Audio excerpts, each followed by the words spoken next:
I've got a couple nice, thick New York steaks here, and the Weber kettle's fired up, but we're not gonna do something just ordinary out there today. Today, we're gonna make Caprese steak on the Weber kettle.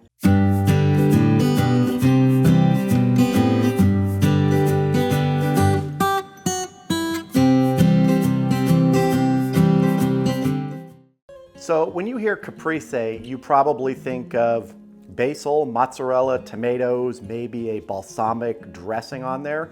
And that's basically what we're doing today with these steaks. We're gonna grill them up and we're gonna have a Caprese topping on them. First thing we gotta do is we gotta get that balsamic sauce ready. And for that, we need to chop up some basil. So I've got some nice fresh basil leaves here, and I am just gonna roll it up tight, and then we are just gonna start chopping. There's about 4 big basil leaves. And then once we have that chop, we're just gonna go across this way. That's what I'm looking for. Now let's make this balsamic dressing. For this balsamic dressing, we're starting with a 1/4 cup of balsamic vinegar.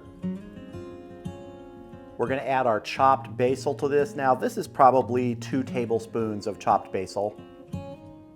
We're gonna add 1 tablespoon of olive oil and 2 medium cloves of chopped garlic. It's probably a little more than a tablespoon. If you have maybe a jarred minced garlic, that'll be fine. We're just gonna take a fork, whisk, whatever you have, mix it up. Oh, that tastes good. All right, we're gonna set this aside and move on to getting our tomatoes and our mozzarella cheese ready. All right, I have some fresh Roma tomatoes here, and I'm just gonna get some semi-thin slices out of them. They don't have to be super thin. Maybe, 1/8 to 1/4 inch.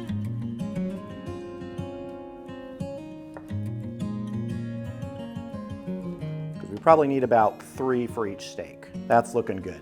Let's get our mozzarella sliced up. So I have fresh mozzarella here, and all I want to do are get similar slices to what I got out of the tomatoes.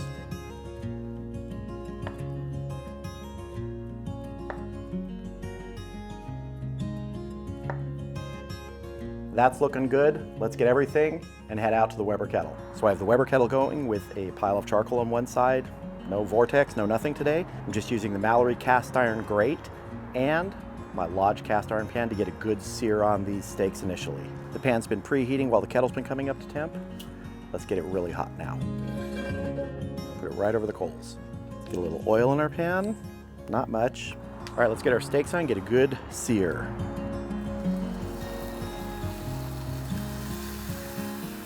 I seasoned these steaks pretty heavily with a 50-50 mixture of kosher salt and cracked black pepper.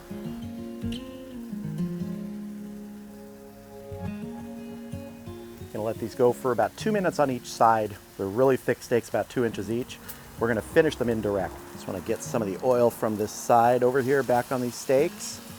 It's a little uneven right here where my kettle is sitting. That's looking good. I'm gonna go ahead and turn them over and change their positions. Let this one have that side, this one have this side.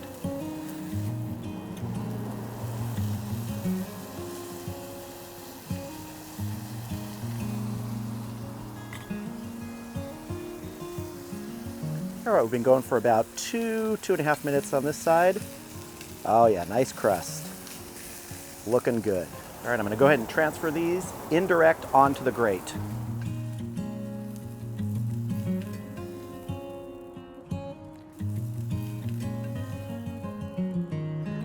Go ahead and get my internal temperature probe in here. Looking good, that's showing 75 degrees internal. We're gonna take these steaks to 110 internal before we top them with our mozzarella and our tomatoes. Let's get our lid on and keep cooking. All right, we are at 110 internal. It is time to top our steaks. We're gonna get some mozzarella on each one.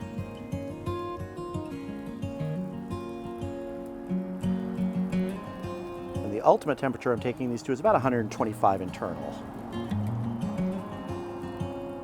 And some of our Roma tomato slices. I think I'm only going to go with 2 on each one.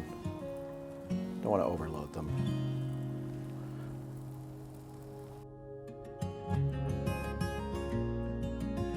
Get our lid back on, let those keep cooking, and let that cheese melt.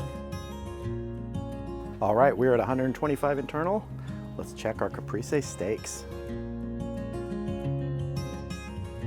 Oh yeah. All right, we're gonna go ahead and get these off, let them rest for a few minutes, and then we're gonna hit them with that basil balsamic sauce. All right, these are looking great. They've been resting for a few minutes, and I'm gonna hit them with some cracked black pepper now.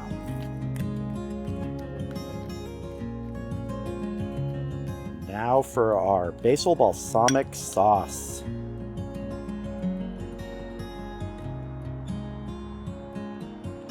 With some garlic in there too. Can't forget the garlic. And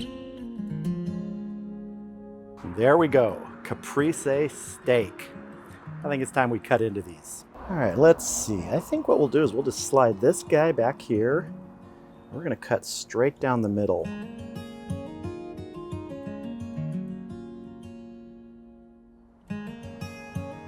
Ah, there we go. Rare, medium rare.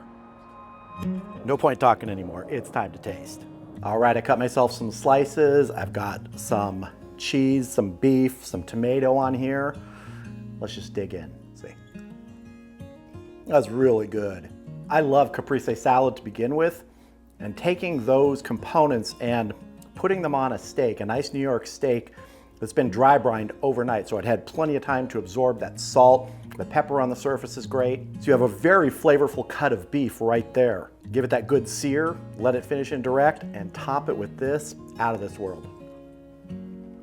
Now you can make this with any cut of steak you want. Ribeye, New York strip steak, sirloin. Really a good tender cut of beef is what I'd recommend, not something that's gonna take a long time to tenderize. I wouldn't do it with, say, a top round or London broil. Not saying you can't, but honestly, a nice tender piece of beef like this that you can cook to that rare, medium rare. I like it right about like this. This is exactly what I'm looking for. Yeah, so your steak doesn't just have to be topped with steak sauce or barbecue sauce or whatever you put on it, or nothing. Giving it a topping like this, turning it into something a little bit different with those Caprese flavors, really takes it to another level. Great dish to make for someone you care about, or just for yourself.